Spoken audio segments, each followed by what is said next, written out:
Film actor Salman Khan के घर के बाहर फायरिंग के मामले में कल एक बड़ी खबर आई, जिसमें सलमान खान के घर के फायरिंग करने वाले आरोपियों में से शामिल एक आरोपी ने जेल में आत्महत्या कर ली। इस आरोपी की आत्महत्या करने के बाद अब लॉरेंस बिश्नोई गैंग ने मुंबई पुलिस की टेंशन बढ़ा दी है और अब आरोपियों के घर वाले अपने ही घर के जो सदस्य थे उसकी हत्या का आरोप मुंबई पुलिस पर लगा रहे हैं। तो जो आरोपी मारा गया या जिसकी मौत हुई, सलमान खान के घर के बाहर जब फायरिंग हुई थी, उन आरोपियों को हथियार पहुंचाने में उसका नाम शामिल था। कैसे उसने अपने आप को खत्म किया, क्यों उसके मन में आखिर ऐसा डर बस गया था, जो अब जानकारी निकल कर सामने आ रही है। मैं आपको एक एक बातें बहुत ही विस्तार से बताने की कोशिश करूंगा। इस वीडियो के अंत तक बने रहिएगा। नमस्कार दोस्तों, मेरा नाम है देवनाथ पांडे और आप देख रहे हैं BDF न्यूज। सलमान खान के घर पर जो फायरिंग हुई उस मामले में अब यही कहा जा रहा है कि लॉरेंस बिश्नोई गैंग ने मुंबई पुलिस की टेंशन बढ़ा दी है। दरअसल कल दोपहर करीब 12:30 बजे का वक्त रहा होगा। मुंबई पुलिस कमिश्नर के दफ्तर में बने लॉकअप के बाहर बुधवार को रोजाना की तरह हलचल आम थी।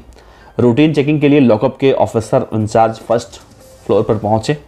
उनकी नज़रें जब लॉकअप के अंदर झांक रही थी, देख रही थी, तो एक कैदी उनके कान में खड़े होकर कुछ कहता है। उस कैदी ने कहा कि अनुज थापन टॉयलेट गया था और अभी तक वापस नहीं लौटा। उसके बाद लॉकअप का दरवाज़ा खोला जाता है और ऑफिसर के साथ कुछ और पुलिस वाले अंदर जाते हैं, दाखिल होते हैं।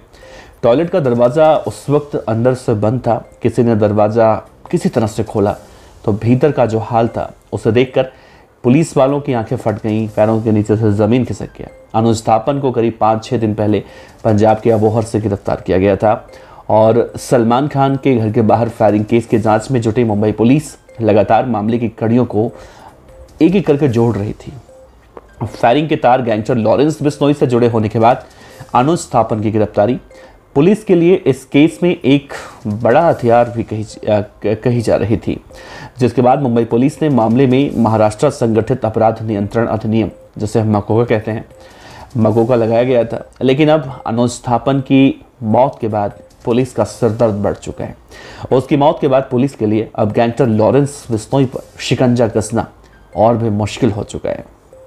देखिए, इस मामले में मकोका का जो चार्ज लगाया गया है अनुज थापन की मौत के बाद, वो अब कमज़ोर पड़ सकता है। इस बात की भी आशंका पुलिस के आला ऑफिसरों को भली भांति मालूम होगी। सलमान खान के घर के बाहर फायरिंग केस में मकोका का आरोप तभी तक टिक पाएगा जब पकड़े गए आरोपियों में से किसी एक का नाम पिछले 10 सालों के अंदर किसी भी चार्जशीट में शामिल किया गया हो या आया हो। गिरफ्तार आरोपियों में केवल अनुज थापन ही था, जिसके खिलाफ पहले से हत्या की कोशिश और जबरन वसूली जैसे कई संगीन धाराओं में कुल 3 मुकदमे दर्ज थे। मुंबई पुलिस से जुड़े जो सूत्र हैं वो कह रहे हैं कि अनुज थापन ने मकोका के डर से खुदकुशी जैसा बड़ा कदम उठाया होगा।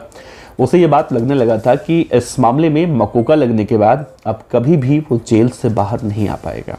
हालांकि अनुज थापन का परिवार खुदकुशी के दावों का खंडन कर रहा है। उस आरोपी अनुज थापन का परिवार अब कह रहा है कि आखिर जो अनुज था उसने खुदकुशी क्यों की और ऐसा क्यों करेगा वो। परिवार के लोग कह रहे हैं कि वो एक जिंदा दिल इंसान था, नौजवान था, एक ट्रांसपोर्टर के पास उसके ठीक ठाक नौकरी चल रही थी। परिवार अनुज की मौत के पीछे एक साजिश का अंदेशा अब जता रहा है।